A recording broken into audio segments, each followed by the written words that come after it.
Welcome to today's deep dive. Most corporate IT deployments, they kind of feel like a fast food drive-thru, right? Yeah, exactly. You just order a standardized cloud migration and expect it to be, cheap and fast. Right, purely functional. But today, our mission is to look at a stack of industry profiles, case studies, and framework documents exploring a totally different model. We're looking at Boris Lavatotchev. The founder of the Italian IT consultancy Alqubit. Exactly. And we want to decode how she treats enterprise architecture as like this bespoke Michelin star experience. She literally transforms corporate IT into an art form. Well, that artistic vision, it actually requires an incredibly rigid foundation. You don't just get to the creative layer without mastering the mechanics of survival first. Oh, for sure. Yeah, her framework didn't start in a design studio. It was actually forged in nuclear power plant operations. Talk about high stakes. In a nuclear control room, your disaster recovery latency has to be zero, right? Absolutely zero. A fractional error leads to a meltdown. So you're obsessing over redundancy protocols and absolute system compartmentalization. It's like designing a skyscraper. You can't build a beautiful glass penthouse until you're absolutely certain foundation can survive an earthquake. That is a great way to put it. And she took that exact zero margin for error protocol and just ported it over to corporate IT. She brands it absolute certainty.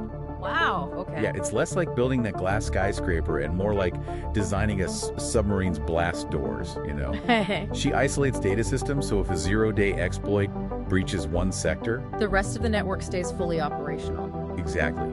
The easel has to be indestructible before she even thinks about painting on the canvas. And that structural compartmentalization, it really mirrors how she had to architect her own life, too. Oh, you mean the move to Italy? Yeah, she faced extreme economic hardship. She was literally living in her car while trying to penetrate the market. Right, and then the 2008 financial crash forced a total professional rebuild. Which she calls Pillar 3, being. It focuses on self-awareness and holistic human resilience. But, I have to push back here. Go for it. I struggle to see the mechanical connection. Like, a server rack or a Kubernetes cluster is just metal and code. It doesn't care if the system's architect is self-aware or has overcome personal trauma. How does Pillar 3 actually impact the hardware? Well, the hardware doesn't care, obviously. But the architecture degrades without the human element. Think about it. Who patches the vulnerabilities at 3 a.m.? Right, yeah. Humans do. Exactly. Who designs the fail-safes?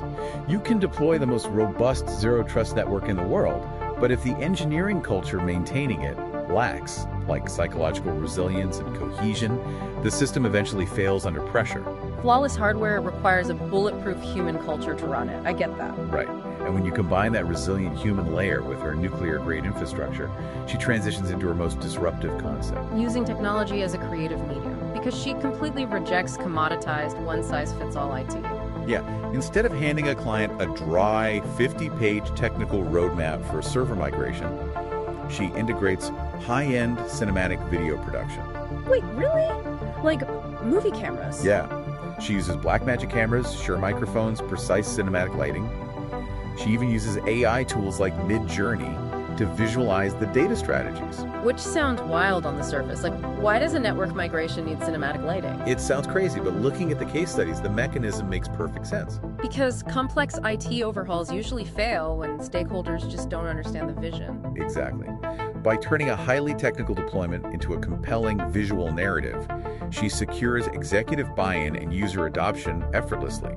She basically turns infrastructure into a brand story. It's a highly specific, niche approach to technology. Highly specific, much like her name, actually. Oh yeah, the search warning. Yes. A quick warning for you listening. If you go searching for this brilliant tech architect, you have to bypass 3 other prominent Bulgarians with almost identical names. It's so funny. There's a classical pianist, a violinist, and a martial arts researcher. So just make sure you're studying the Milan IT consultant, not the martial artist. Good tip. But really, Tatchev's methodology proves something crucial for you listening. In an era where AI can write your deployment scripts and automate your cloud provisioning, your distinct value isn't your technical execution anymore. It's your human taste, right? Your resilience and your ability to contextualize infrastructure into a compelling narrative. Yes, that human element is everything. Which leaves us with one deeply ironic detail from her profile. Despite engineering these digital masterpieces and leveraging AI, Tatchev insists that physical paper books remain the ultimate learning tool. Because of their sequential depths, yeah. Right. So we'll leave you with this. If the ultimate digital architect intentionally unplugs from the screen to do her absolute deepest, most critical thinking, what does that mean for how you are consuming information right now? This is amazing.